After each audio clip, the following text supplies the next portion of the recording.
Enlarged apologies. Dear reader, my week with the Kia Niro involved lots of bad weather, so I never got a chance to shoot it.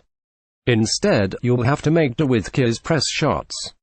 My first encounter with a Kia Niro was a brief affair. What should have been a very short drive stretched to half an hour after a wrong turn or two. But being late to return didn't seem as important as enjoying the Maryland countryside and the little hybrid's relaxing and economical performance. After all, when was the last time I managed to get 40 mpg driving anywhere in anything the Niro I got lost in at the Washington Automotive Press Association's annual rally intrigued me, so I was glad to schedule a week with one with the hope of finding out if that first impression was accurate. As it turned out, the answer was, mostly. Along the way, it made a very convincing case for itself. It looks like a crossover, a vital attribute if you want to find a buyer in 2018, but it's not lifted up into the air, so the handling is completely car-like. The interior isn't particularly luxurious, but it is well appointed and spacious. With prices starting at $23,340, it's not particularly expensive either, and it doesn't use much gas, although in a diet of mainly city driving, I was unable to match that initial surprising result. The Kia Niro, they call it a crossover, but I think it's a hatchback. Whatever you call it, it's very practical. It's easy to get into and see out of, and it carries a lot of stuff. The ergonomics are good, and the materials all feel durable, if not very luxurious. The multi-function steering wheel, rear seat room is pretty decent, and there's up to 54.5 cubic feet if you fold the rear seats flat.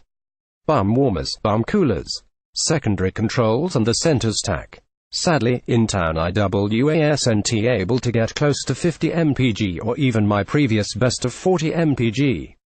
The infotainment system won't blow you away, but you won't want to blow it away with frustration, either. Is it a crossover? The taxonomy of an automobile can be a fraught affair. First there was the sports utility vehicle, arguably invented with the Range Rover. They tend to be big and boxy, with agricultural roots and drivetrains and suspension. And for some of us, this term was good enough of a hold-all to contain all those vehicles that weren't trucks but also weren't sedans or coupes or station wagons, either. But then taxonomists started getting picky. Some SUVs feature body-on-frame construction, but others are derived from monocoque chassis car architectures. Some don't have permanent all-wheel drive, some are even, dare I say it, front-wheel drive. And so we got the crossover, more formally the crossover utility vehicle, a CUV, but no one calls them that. With as pejorative a use of quotation marks as I've ever seen, Wikipedia describes the crossover thus: crossover vehicles are described by automaker marketing departments 1, but are generally a tall, four-door hatchback, which may have all-wheel drive along with extra ground clearance resembling an SUV 2. The reason I got into this whole digression is that I'm still not entirely sure if the description leaves room for the Niro. It's just over 2 inches taller than a Volkswagen Golf, but only rides about an inch higher. That and how the Niro is styled would argue in favor of it being a crossover. But how do we account for the fact that I sit much closer to the ground in a Niro than I did in a recent Kia Soul rental car and driver measured both H-points? The Niro is at 23.1 inches, the Soul is 25.6 inches. Perhaps this is all unimportant. What does matter is that it's perfectly roomy on the inside. There's adequate room in the back to put full-size adults, and the cargo space is plentiful with the rear seats up 19.4 cubic feet, 549 L, flat 54.5 cubic feet, 1543 L. The cabin plastics won't give Audi a scare anytime soon, but the ergonomics are sound, and the controls on the multi-function steering wheel have been intuitively placed. It's a hybrid, but the plug-in comes later this year. The heart of every Niro is a 1.6L, four-cylinder engine. It's a rather clever little unit made from aluminum with double overhead camshafts of 4 valves per cylinder, gasoline direct injection, and cooled exhaust gas recirculation. It has been designed with a long stroke how far the piston travels within the cylinder and a narrow bore the diameter of the cylinder, and will run in the Atkinson cycle. On its own, the internal combustion engine delivers 104 horsepower, 78 kilowatts and 109 feet-pounds, 146 newton-meters. But this is a hybrid, so between the engine and transmission, there's a 43 horsepower 32 kilowatts 125 feet-pounds 169 newton-meters electric motor generator unit.